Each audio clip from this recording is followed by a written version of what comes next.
Hey, welcome, Emma Franklin Bell. It is so great to have you here. Hey Adrian, How you happy New doing? Year. Good, Hey, listen. good, good day. Just for those people that are listening in, we've got. Well, I feel from my story, we've got an interesting little connection. You don't remember this, but I remember seeing you on the train to a Brendan Bouchard event, and it's funny how you just remember people and connect with people. Yeah, And so, I was, and although there was no meet and greet or anything like that, it was just, I had this sense that you were going the same places where I was going. I don't know. So I'm on the train there, and I'm just looking at you, and you're with some other guy, and then I saw you at the event. I thought, oh well, my hunch was right. You guys were there. Then we mhm. joined a group together, and then we started communicating and friending on Facebook and all that kind of stuff. And then we realized, we're both kind of coaches, and we're into the same thing. We've got similar interests. So it's funny how the world works, right? It is, and we've evolved a lot since then. Oh, Yes, that was probably 5 years ago, I think and so. Maybe yeah, more. yeah, maybe more. So yeah, so it's a constant evolution, isn't it? Yeah, absolutely. Well, it's great to have a conversation with you and hear your voice and all that kind of stuff. It's better than the thumbnails and the Facebook posts and all that kind of stuff, in my opinion. So, Yeah, well, what I would like to talk to you today is about book writing, yeah, because in my world, I personally have a goal to write a book. yeah. So I'm going to have to come and see you soon. But I bump into a lot of people that also want to write a book, and it seems to just start and stop there for most people. So what I would like for you to do first off is kind of introduce yourself in a way that, like, hey, this is who I am and what I do, and so people understand. And then let's get stuck into some training so I can give people maximum value today with how to get off the ground with book writing and whatever ideas they have around that. Is that okay? Yeah, sounds great, Adrian. And it's very timely because I've just released my latest book, which is this one. So just a little plug here, folks.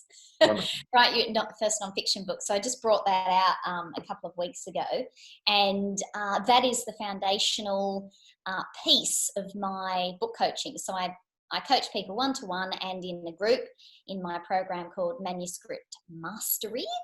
And whether people are doing it one to one or in the group with me, the sole focus is getting that first draft down, because the book idea that you often have has often been tinkering around for a few years, or at least maybe, or maybe the last 12 months, or it's on the bucket list, or it's you've gone to those events about book writing and self-publishing and all this, and you've been spinning around in those circles. And the point is, getting ready to get ready has to come to an end. Like, it has to at some point come to an end. It's like, doing your online course or doing the speaking gig or whatever. And so the book is the same. It's until you've actually written that first draft, and it actually doesn't matter how you do it. You might write it, ghost write it, talk it out. People have all different ways of doing it. I have my views on things, but you can do it in any way. The point is doing it and getting it out, and getting that first draft down. And these days it only needs to be, 20,000 words. You don't have to do 50,000. People want to read a book quite quickly. Hmm. Um, How did you so, start out? oh my goodness. I just heard an alarm. I don't know where. Anyway, if Okay. we have, if we have to, I don't know if you can hear that. No, I'm good. I'll just have to see. This is the All thing right. with If there's any live fires video. or anything like that, and you have to run out the door, I think people Yes, understand. exactly. I just did hear it, and I'm not sure if it's this building. Um, so how did I start out? I started out because I was in the dance industry when I met you, with Clint Salter, who was with me that day, who's now gone on in the dance world. I was in that industry too, and I ran studios, and I did it in an unusual way, interstate. I had a team of people and all of this, and I wasn't in the studio. I was just doing it from Facebook. Yeah, So I right. was doing it in quite an unusual way, and so dance teachers became quite interested in this. And originally, I thought I would just maybe do a little blog or something. But then when I went into this group of people and said, I have some tips for you, does anyone want the tips? Mm. within 10 minutes or something, there was like over 200 people. No way. Every time I looked, there was more emails going under it, and I just thought, oh wow, I'm not going to be able to send people one-to-one info. It's not going to work. And I think somewhere in me, I'd always wanted to write a book by 30. I think that was just a bit of a pipe dream. I want to write a book by 30. I'd always written, so I'd always done blogs and newsletters and theatre reviews and stuff. So if you sort of have that writing muscle in you and you've always been attracted to that, somewhere in you probably does want to write a book. There's often a link there, with people. And so then I thought, okay, well, I've got all these tips and I've already got an audience of probably 200 people who would probably buy it. And so over the next few Sundays, I wrote a first draft of a very practical how-to dance studio book. And and I mean, I don't know why I did it. I just sort of did it. And then I learned, taught myself how to self-publish, and I did it, and it was great. I think, here it is. Yeah, so that was the first one that I did. Yeah, and learned how to self-publish. Yeah, and I mean that still sells now, and that was 4 or 5 years ago. Oh my God. So and then I just loved it, and I just fell into loving it. And then people said, "How did you write the book?" And so again, it's this evolution thing where it's just evolved. The market appears and you see a solution to, solve.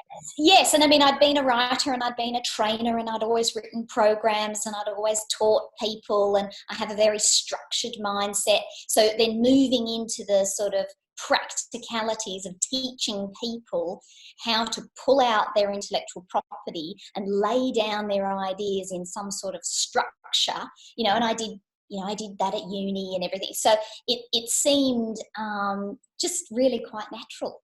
It really seemed like a natural thing for me to fall into.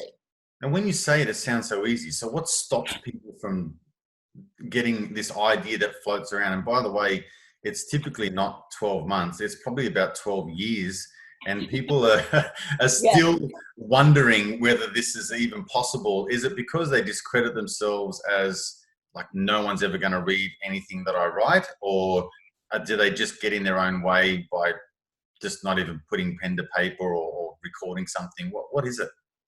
Oh yeah, masses of writers' blocks. So they all come under writers' blocks, and I talk about that a bit in that latest book. And it's it's all of the above. It's who am I to say? Who am I to really? I mean, me, I just run a business. I don't know. Who am I to say anything in a book? It's external people like family members or colleagues going, "Yeah, writing a book," Can't even spell correctly, or anything like that. And it's those things. I didn't do English at uni. I didn't even go to uni. I went to year 10. Just downplay their education and their knowledge. My grammar's not great. What have some people, it's, what have I got to say? I don't think I've got enough to say for a whole book.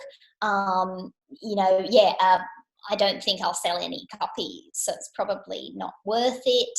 So it's all of these doubts are all the things. Yeah, they are absolutely all the things, and they all come from anxieties, and they all come from self-worth stuff.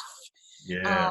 And so, it's like all the stuff in business. Who am I to be a speaker? Who am I to write a course and put it out there? Who am I to have a personal brand?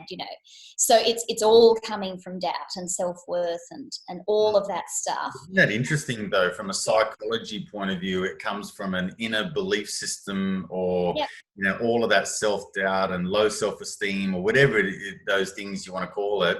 Yeah. Isn't it interesting that no matter where you apply this in life, it just seems to be the hold up, in it totally is. Right? Yeah.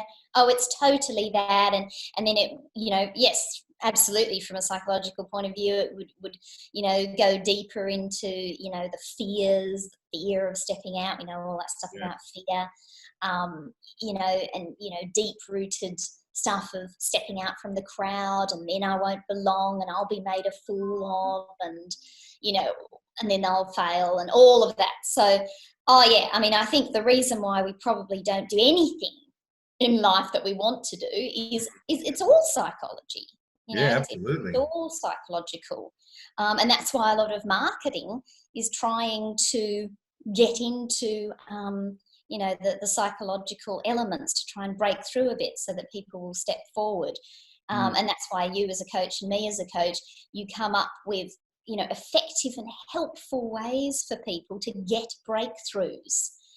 And, you know, like when I think about this course, it's sort of, you know, part of the thing is giving people almost a paint by numbers to say that, you know, if you do it in this, because in my courses and one-to-one, I give a template and a structure that Right. that people follow. So it's not just now go off and write chapter 1, you know, no, because it's where do I start? What do I do? What do I do? So it's the, you know, it's that old, you know, Brian Tracy, you know, or someone who said, you know, eat the frog thing first, or you bite Yeah. off the small bit of the elephant bloody thing Yeah. How do you eat first. an elephant? Yeah, one bite at a time. Yeah, one bite at a But time. that's a So really I'm, good point. yeah, Because I was thinking to myself, well, surely we're not advising people to go and get 12 months of therapy before they start their book and and sort their problems out, right? There must be a clearer path to success. And you mentioned structure, which I really, really love, because yeah, my personal experience is as soon as you have a template or a formula or a structure, and yeah, people learn in different ways. So some people like to be told what to do. Some people like to be shown what to do. Some people say, you do it and I'll watch you. Some people say, hey, look, you just watch me do it and tell me if I'm doing it right. Some people go, just type it all out and I'll read it, you know, those sorts of things. So yes, if you can kind of teach to their given modality or preference of learning or whatever, yeah, it kind of just starts to give that is a confidence loop, you know. Oh, I can yeah, do the first step, great, now I can do the second step, great, now I can do the third step, and then it's like, well, hey man, I'm halfway through this thing, you know, this is amazing, right? So yeah. can you tell me more about your structure? So before we do that, actually, so let's go into some practical real life steps. I'm sure if my mind is racing to, all right, just teach me the steps. Okay. So other people must be thinking the same thing. What would be the first thing that I would need to do as a wannabe or potential author? Mm. Like, what's the first thing that I need to do? Like, obviously, we've just discussed, I've got to get out of my own way and go, hey, Yep, listen, I need a bit of a system and a formula to follow. So yes. what do I do? Yes, well, yeah, that's right. So you get out of your own way and you've decided, okay, I'm over that, I'm over my own BS. So I'm getting out of my own way and I'm going to do the book. And so then if you want to look at a book that's going to be most profitable for you, therefore it's going to sell the most, you do want to look at the existing target market that you have. So this is where those marketing principles come into it. So that's why I work with people who already have a business, they already have a community, you know, rather than someone who's, say, in a startup or just someone wanting to write a memoir or something. They can do that creatively for them, and that's great for your creative outlet. Yeah. But if you do want to use it as an extra revenue stream and an extra thing in your business, you want to look at who's the target market that you currently have, because they will be the ones that will buy it. And so you want to look at them, and then you want to think about a topic that you offer, that you know about, that's timely, that you think would be a really helpful thing for them and an addition to them. And sometimes this is not just a public market where it's a book written for your clients. Sometimes it can be a B2B market where you're wanting to give the book to a business-to-business market that will then lead to speaking gigs for you or something. So, I mean, like I was just talking to an artist, and she said, yeah, I don't know that my students would necessarily want a book, but I want to get more and more art classes going, and I want my methodology for teaching art in more schools and in more art academies and stuff. So one thing she's interested in doing is writing a book about her methods, her practice, her theories, her way of helping students. And she wants to put that in a book that she can then send to, give to, discuss with, people who are going to make decisions around whether she can do classes. So, there's different markets. Don't just limit yourself and think, oh, it's just my client B2B, my client public market, because it could be another one. So your market is really what you think about, and then you're thinking about the topic that will work, that you think would be good. And I mean, books that do sell are often practical and helpful how-to type books. Yeah, that was one of my questions. Yeah, what sells? Yeah, Or what do people like? that are very niche and very very helpful to that specific market. Because we're talking non-fiction for business owners to help build their business. Yes. So that is like a very narrow thing that we're talking about. We're not talking about other stuff. So that's what you want to do, because then you want to be able to use that to then get speaking gigs, to then build your coaching program off the back of that. You want it to be very strategically placed within the business. So this is what launched the coaching business initially, because this book was it's a 7-step system. So then people came to me and said, oh, can I have the coaching around that? Gotcha. And the same with this. The course came first, and then I put the course into a book, basically, without giving too much of the how-to away, because that's your IP that you're then selling. That's your high value. But you can give away a lot, in a book. So target market topic. Yeah. Can I ask you another question just before you go on to the next step after target market? Something that just popped up for me is maybe people don't really get or conceptualize just what are the benefits of writing a book. Right. So I've got an idea around a book, and I know I can help people. And let's say I'll just choose me as an example, right? Because it's easy. So I've got this idea around helping people achieve the best out of their own life and put things to plan, because I think a lot of people have ideas that just go to waste. So I want to develop a way that I can reach out to people.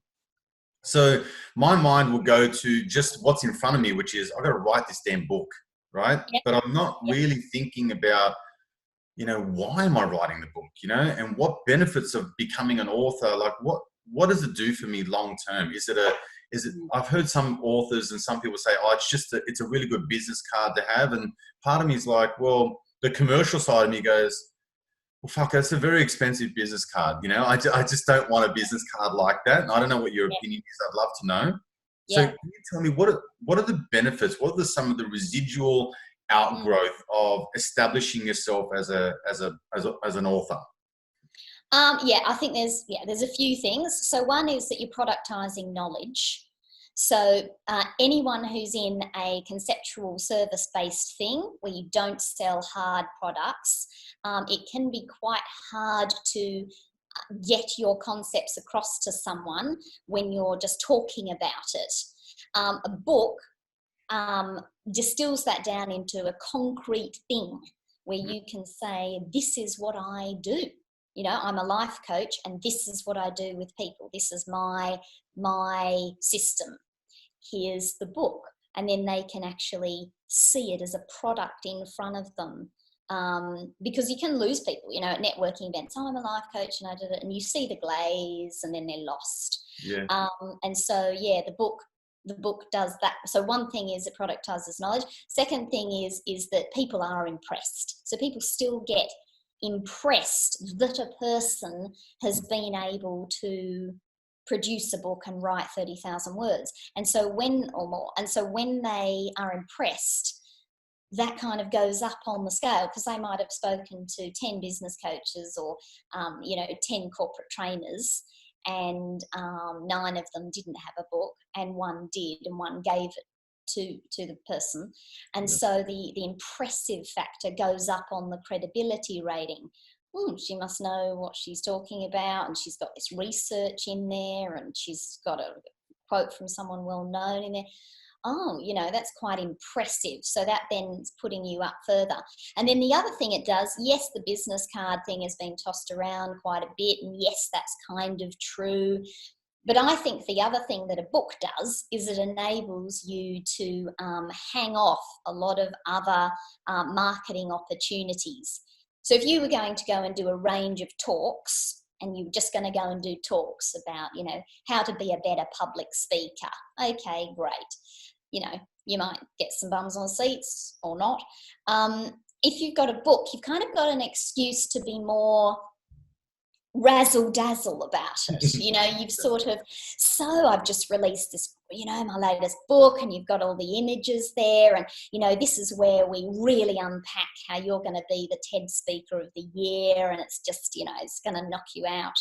And Right. so you can, so then you're hanging off these events, and you're going to get a copy of the book, and you can call that a book tour, or you can just call it the fact that you're hanging these talks off the book. It also enables you to do more things like what we're doing now, because you've got the book, so you're going to center your stuff around the book. You can get onto podcasts and talk about the book. It kind of gives you a thing to anchor off your stuff, which you might have found a little bit harder. You can still do it, but you might find that it's a little bit more just vague, or like everybody else, just doing events and doing talks and doing videos and doing podcasts. Whereas you can milk it a bit, you can ramp it up by being able to. I like what you're saying, because what I like that word, what was it? Productize. Yeah. So I think it's really, really good, particularly in an area where your knowledge, your intellectual property is mostly in between your ears, and it's not documented largely. And a lot of that stuff, even if it is documented and systematized, whatever, it's not public knowledge, because that would be giving away the farm, so to speak, right? So I really, really like that. I like the fact that it is impressive, and I often am very impressed with books and authors, particularly when they're young like you. So I'm just like, damn, I'm so goddamn jealous that you've written a book and you're younger than me. And it just gives me, I do get impressed, and I also get motivated to go like, pull your finger out and start doing these things, which is great. The other thing is that I do like that if there was an invitation that gives you instant credibility amongst your peers, you're standing out from the crowd. So it's kind of like years ago, don't laugh, I used to be a personal trainer, and there just wasn't many personal trainers, to be honest with you, right? So it was easy to stand out because like there was only a few of us. Yeah. And there was not a hurdle, and not many people could really afford one or thought there was any value. So you really stood out anyway. Yeah. Then like everyone's a personal trainer, so like in a few short years, between the late 90s and, mid 2000s, like there's hundreds of them, thousands of them, right? Coaching seems to be that thing as well. So you get into coaching, you get life coaching, you're specializing in whatever modality, it could be hypnotherapy, whatever, right? So all of a sudden, you go into a field and you think, man, this is going to be so purple cow. I'm just going to be like the only guy that does this, or the only girl that specializes in yoga and all the rest of it. And then you go into the world and all of a sudden doing everyone else, so you're like, oh man, how do I be different? And they're going on with the same stuff, and they're marketing the same ways, and they're listening to the same gurus and all that kind of stuff. And all of a sudden we all start becoming vanilla. So the book to me is a huge difference between one coach and another. And like my way of differentiating has been up until now, especially with my mindset changing around being an author, is to become instantly credible online. So if someone was to say, type into the Google machine, Emma Franklin Bell, well then what would come up? And what would give you instant credibility for me to say, man, this girl knows what she's talking about, because I haven't read your book, or I haven't bought the book, or don't even know you have even written one. Mm, Yeah. mm. So I do that from a marketing perspective, but you're also doing it in that kind of, hey, I've got a book now. I can meet you at a networking event, or I can meet you in the street, or we can have a one-on-one conversation.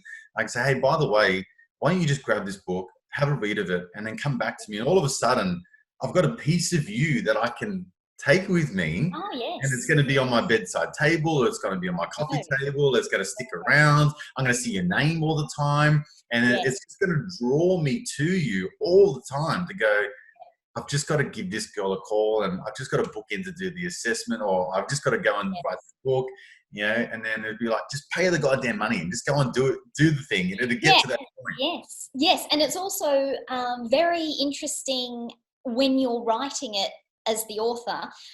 You actually do discover so much more about what you know. Like, people run off and do all these personal development courses. Well, I tell you, if you write a book, that is a real personal development course, because it's drawing out of you all the stuff that you know, and that's incredibly uplifting. You think, wow, I actually know a lot of stuff. I've worked with a lot of people. I have my own take on things. Mm. And when you're talking about that there's just so much vanilla and so much homogenous stuff, yes, the book forces you to think in a much more sort of original way. What is going to be my specific take on this?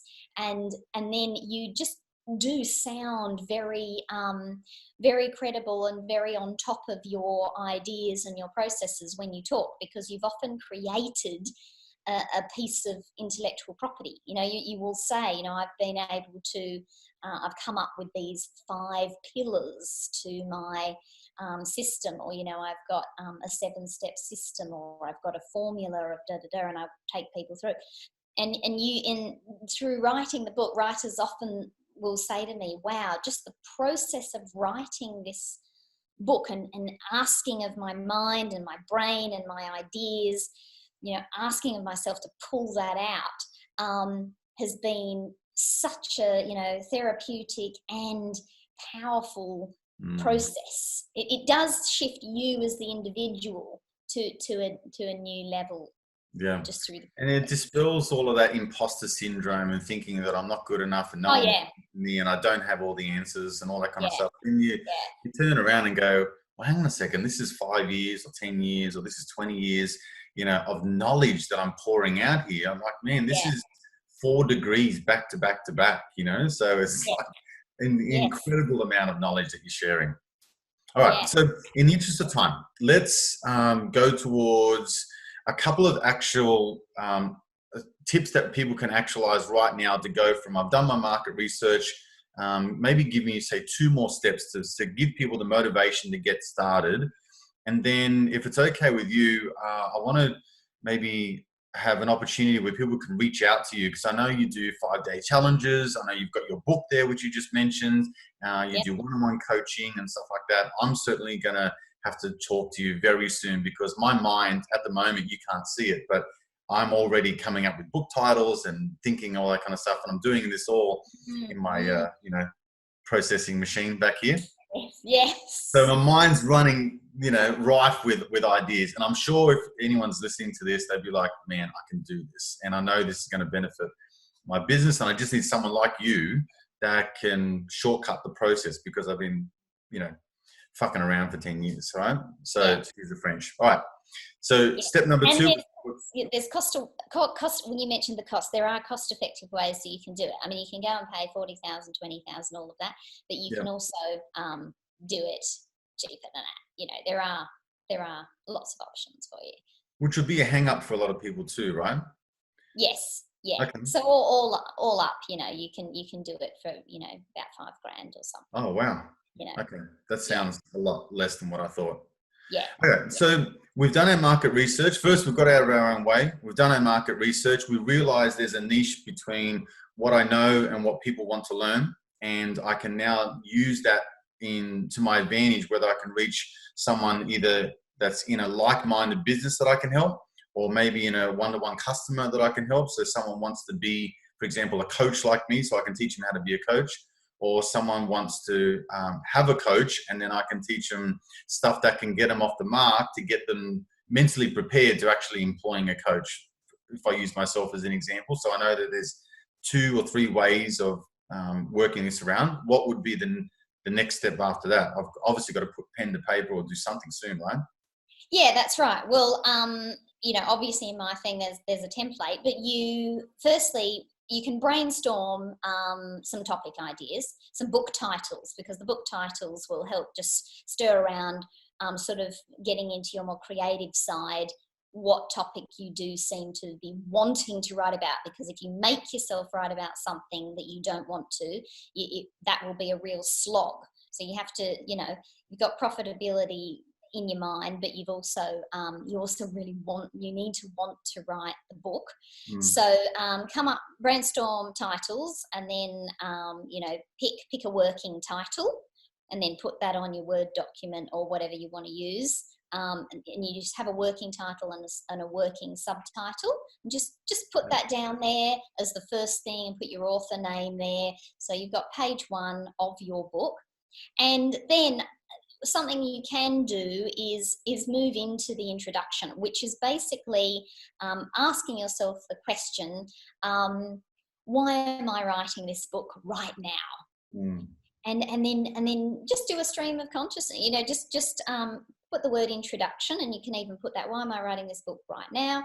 And then you can just go into that introduction and just put on some music or something, or talk it into your notes in your phone, and just pretend I've asked you that question. And you might go into a personal story. I've always wanted to write a book.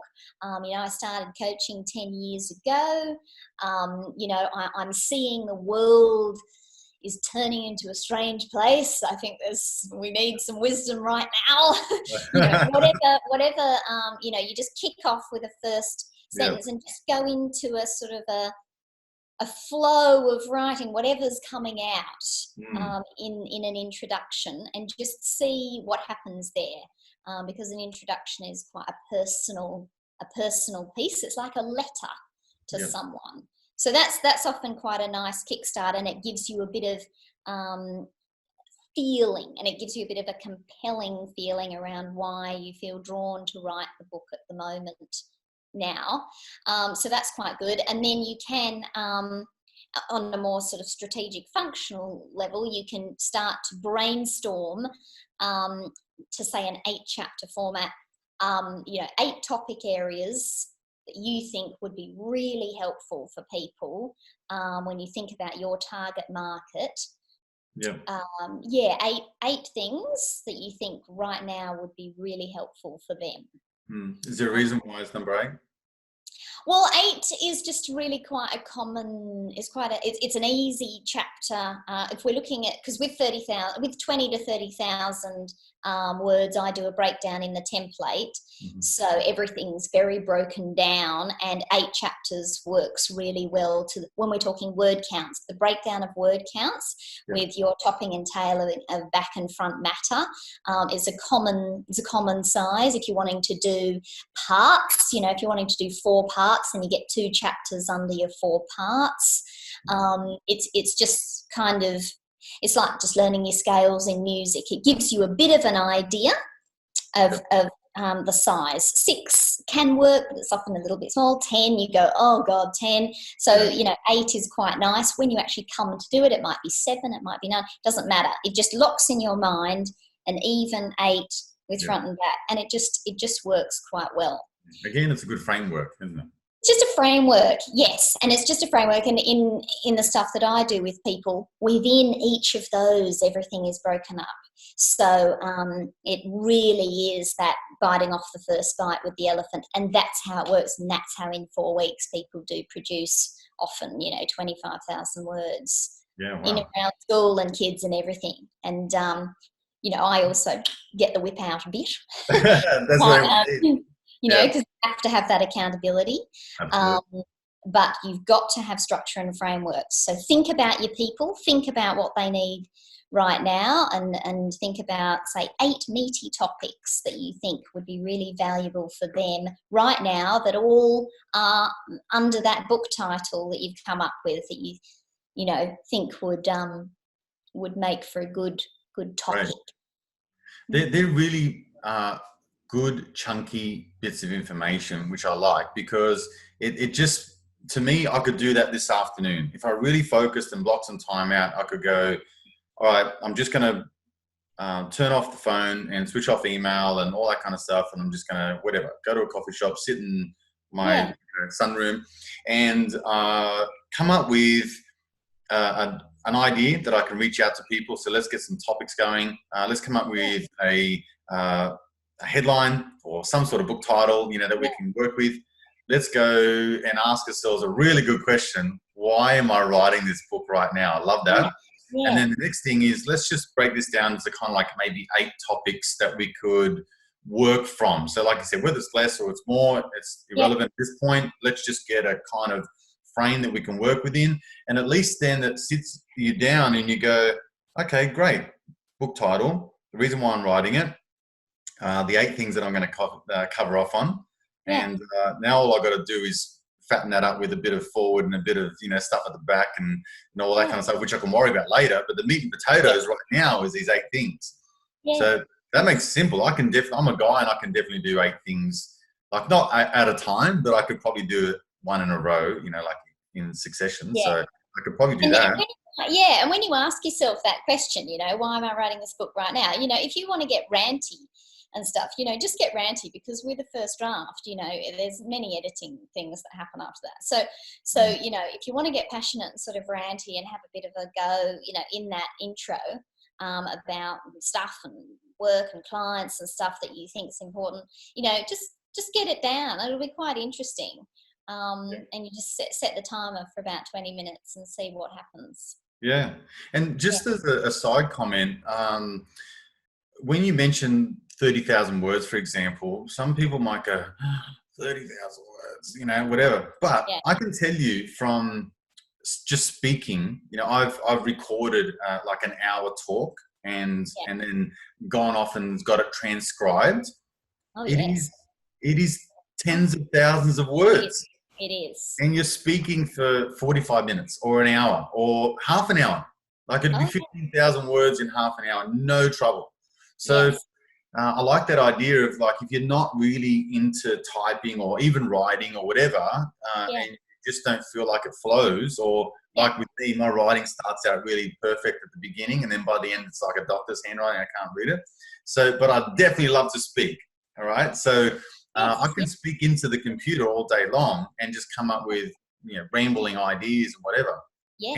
And it can definitely become a book, quick smart. So I really like and now with even the notes in the phone is quite good. That microphone, I find it's quite good. For transcribe. It does it. It just records it and into words straight away. Oh, brilliant. Notes in the phone. I mean, I find it good. So, but that is a really good tip. All right, and there's a mic in there. There you go. So I mean, so that's good. Do that. Thank you. Yeah. All right, I want people to reach out to you.